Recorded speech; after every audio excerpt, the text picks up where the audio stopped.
El vampiro de Guadalajara. Historias de terror.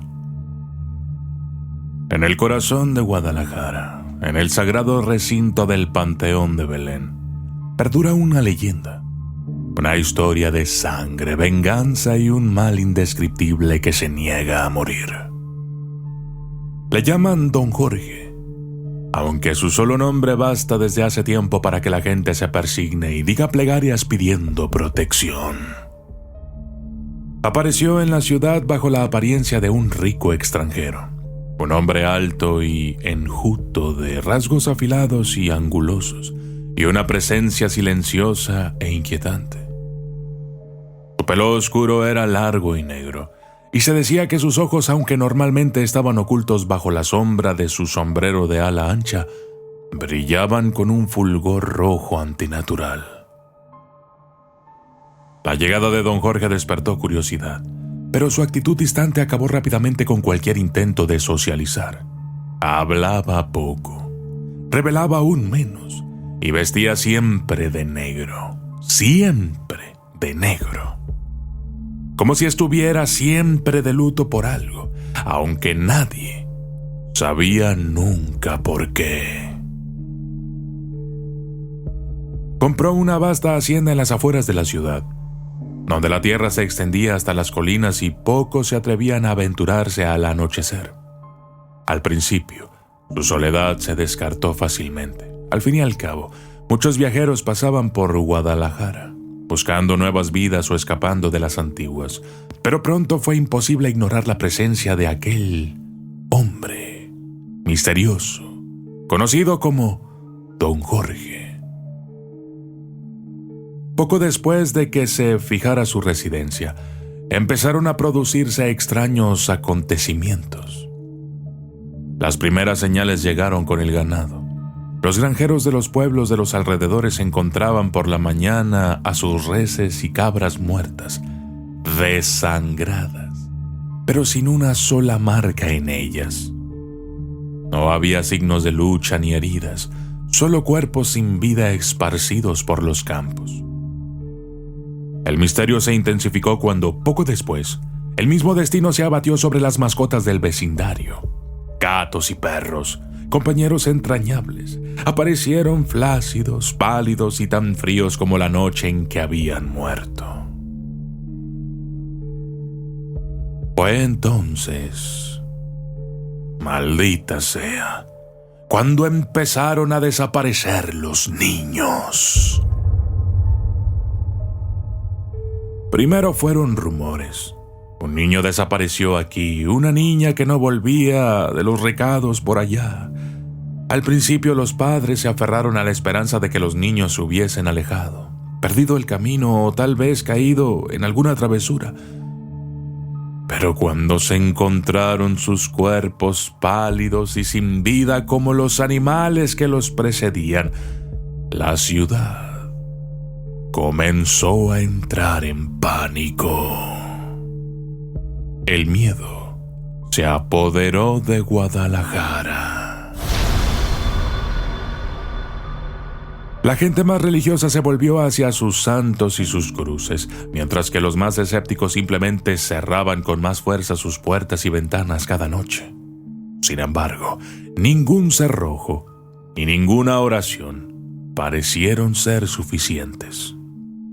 Don Jorge nunca estuvo directamente implicado, no al principio, pero su presencia fría, sigilosa, siempre al acecho en las sombras, empezó a roer la conciencia colectiva del pueblo. Los niños hablaban de ver una figura alta y oscura que les observaba desde los árboles mientras jugaban. Sus ojos rojos brillantes eran la única señal de él en la oscuridad. Los adultos afirmaban que oían ruidos extraños procedentes de su finca en plena noche, como el aleteo de unas alas demasiado grandes para pertenecer a ningún pájaro. Pero la gota que colmó el vaso llegó una fatídica noche, cuando el grito desgarrador de una joven rompió la quietud.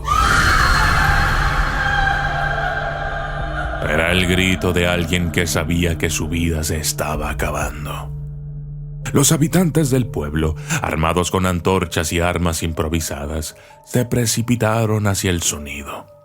Encontraron a la niña, pálida y apenas consciente, tendida sin fuerzas en un pequeño claro cercano a la hacienda de don Jorge. Y allí, sobre ella, se arrodillaba la figura que habían temido durante tanto tiempo.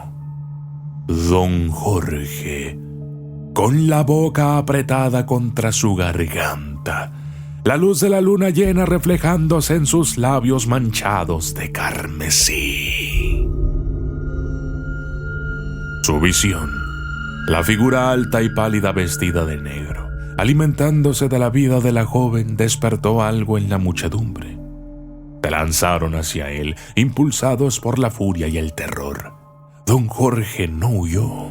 En lugar de eso, se puso de pie, con su capa oscura arremolinándose a su alrededor como las alas de un murciélago y, con una sonrisa malvada, los miró fijamente. Pero ningún hombre, ni siquiera uno tan antiguo y poderoso como don Jorge, podía resistir la voluntad combinada de todo un pueblo. Descendieron sobre él, dominándolo en número, y lo arrastraron hasta el panteón de Belén. Allí, al amparo de la noche, llevaron a cabo su juicio sombrío. Don Jorge fue amarrado, con los brazos y las piernas fuertemente atados a la tierra donde sus crímenes habían maldicho el lugar. Le clavaron una rudimentaria estaca de madera en el pecho, atravesándole el corazón. Mientras la madera astillaba su carne, los ojos de don Jorge, que ahora eran un ardiente infierno rojo, se clavaron en sus captores. Y con un último aliento, los maldijo a todos diciendo: «Volveré», murmuró sangrando desde las comisuras de sus labios. «Y cuando lo haga me alimentaré con la sangre de vuestros descendientes. No podéis enterrarme para siempre». El pueblo lo enterró en lo más profundo del cementerio, sellando su cuerpo bajo la tierra. Pero no se contentaron con dejar que se pudriera. En su miedo y desesperación, plantaron un árbol sobre su tumba, con la esperanza de que las raíces ataran su espíritu maligno a la tierra, impidiendo que volviera a levantarse. El árbol creció alto y fuerte. Sus raíces se enroscaron profundamente en la tierra, envolviendo el ataúd de don Jorge como los barrotes de una jaula. Durante años, la ciudad de Guadalajara respiró tranquila, creyendo que la pesadilla había terminado por fin. Pero las leyendas suelen perdurar. Con el tiempo, el árbol que marcaba la tumba de don Jorge se convirtió en una figura ominosa. Por muy luminoso que fuera el día o por muy fuerte que fuera la luz del sol, sus ramas siempre parecían proyectar sombras largas y antinaturales. Algunos decían que el árbol emitía una especie de voces por la noche, con un lamento grave y lúgubre que recorría el cementerio. Otros decían haber visto la silueta de un hombre bajo sus ramas observando, esperando. Sin embargo, el verdadero terror reside en el lento declive del árbol. Durante décadas se mantuvo alto e imponente. Pero con el paso de los años, su corteza ha empezado a marchitarse, sus ramas a caer. Las hojas, antes vibrantes, se volvieron quebradizas y secas. Y entonces la gente ha empezado a preocuparse, pues la leyenda era clara. Cuando el árbol muriera, también lo harían las cadenas que ataban a don Jorge a su tumba. Muchos de los que antes se reían de las historias ahora visitan el cementerio con menos frecuencia. El árbol sigue en pie, aunque cada estación que pasa lo acerca más a su inevitable final. La oscuridad nunca muere, solo espera. Los antiguos males pueden ser enterrados, pero las raíces del miedo siempre encuentran una forma de volver a la superficie. Cuidado con lo que crees olvidado, porque cuando lo veas de nuevo, será más hambriento y despiadado que antes.